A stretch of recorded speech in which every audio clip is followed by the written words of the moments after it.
Good morning everyone! For today's video po, pag-usapan natin ano ba yung mga health card benefits na pwede mong pagpilian under standard program ni Medicard.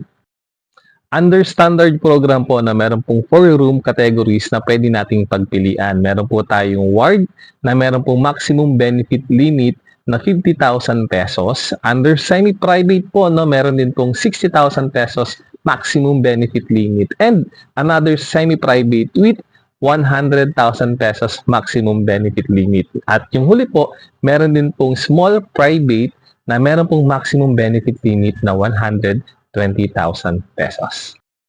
Sample po tayo guys for semi-private na may 100,000 pesos maximum benefit limit. Yung 100,000 pesos po, ito po yung pwede nating magamit per illness per year for consultation, outpatient laboratories, and for hospitalizations. And kasama na din po sa table kung magkano po yung premium na huhulugan natin, depende po sa room category na pipiliin po natin. And kasama na rin po dyan yung additional premium na huhulugan natin kapag nagdagdag po tayo ng dependent.